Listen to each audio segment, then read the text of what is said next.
जिस राज्य को सालों से डरावना बताया गया, जिसके नाम पर प्रोपेगेंडा फिल्में बनी, जिसे दक्षिणपंथी नैरेटिव में खतरा कहा गया, उसी राज्य ने वो कर दिखाया जो पूरी दुनिया में अब तक सिर्फ चीन कर पाया था।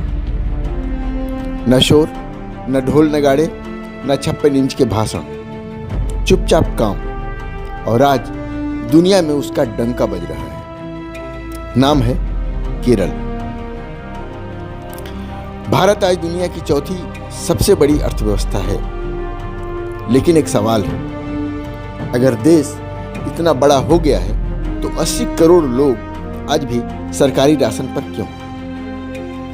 अगर भारत विश्व गुरु बन रहा है तो करोड़ों लोग अब भी $3 से कम में जिंदगी बसर क्यों कर रहे हैं? और इसी भारत में एक राज्य है जिसने इतिहास रच दिया। अत्यंत गरीबी खत्म, पूरी तरह खत्म। नीति आयोग की पुष्टि, $2.15 प्रतिदिन से कम कमाने वाले एक भी व्यक्ति इस राज्य में अब नहीं है। 1 नवंबर 2025 को तिरुवनंतपुरम के सेंट्रल स्टेडियम में मुख्यमंत्री पिनरई विजयन केरल को आधिकारिक तौर पर एक्सट्रीम पॉवर्टी फ्री स्टेट घोषित कर दिया है। चीन के बाद दुनिया का दूसरा ऐसा क्षेत्र। सवाल ये नहीं कि केरल ने क्या किया, सवाल ये है कि केरल ने ये कैसे किया।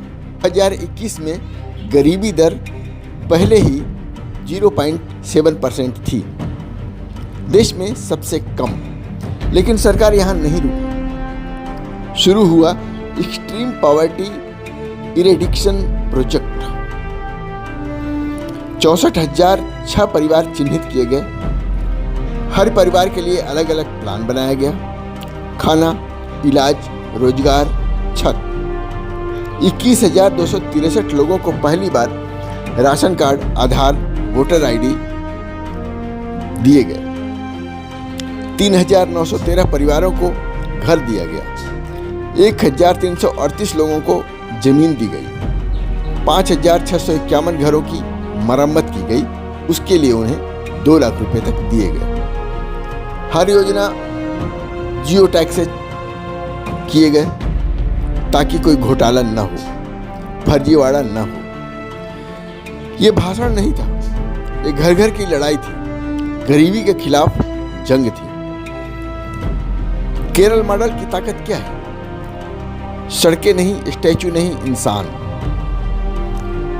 HDG इंडिया इंडेक्स 2023-24 में केरल को 79 रैंक मिले, भारत में नंबर 1, बिहार 57, सबसे नीचे। अब आंकड़े देखिए। साक्षरता केरल 96.2%, भारत 77.7%। जीवन प्रत्याशा केरल 78 वर्ष, यूपी बिहार में लगभग 8 साल कम। शिशु मृत्यु दर केरल प्रति 1000 में 5 शिशु। अगर देश की बात करें तो प्रति 1000 में 25।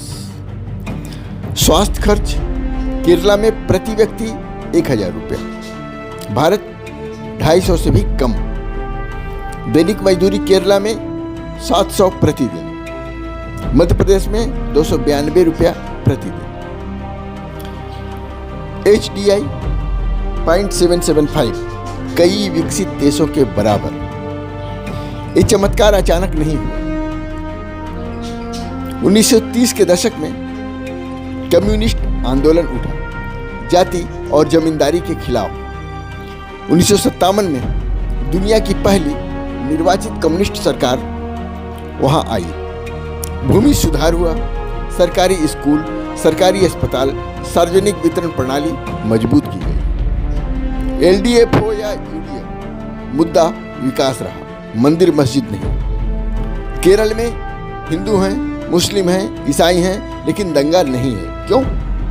क्योंकि वहाँ शिक्षा है, रोजगार है, स्वास्थ्य है, जहाँ इंसान सुरक्षित है, जहाँ नफरत बिकती नहीं। 2021 में बीजेपी के इकलौते विधायक राजगोपाल ने कहा था, केरल में लोग पढ़े लिखे हैं, सोचते हैं, यही बीजेपी की असफलता है।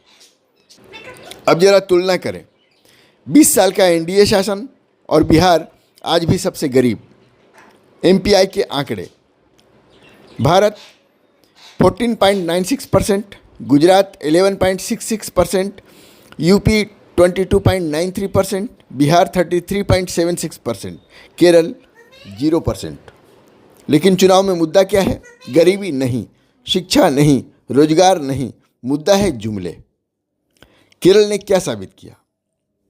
गरीबी धर्म से नहीं मिटती, गरीबी नफरत से नहीं मिटती, गरीबी इंसान केंद्रित नीतियों से मिटती है। शिक्षा, स्वास्थ्य, समानता, यही है असली विकास, बाकी सब शोर है। जिस राज्य को डरावना कहा गया उसने दुनिया को डराया नहीं, चौंका दिया। ये है द केरला स्टोरी। प्रोपेगेंडा नहीं, डेटा है। शोर नहीं, नतीजा है। देखते रहिए मुनादी चौपाल, पढ़ते रहिए munadi.com, the voice of voiceless. Thank you.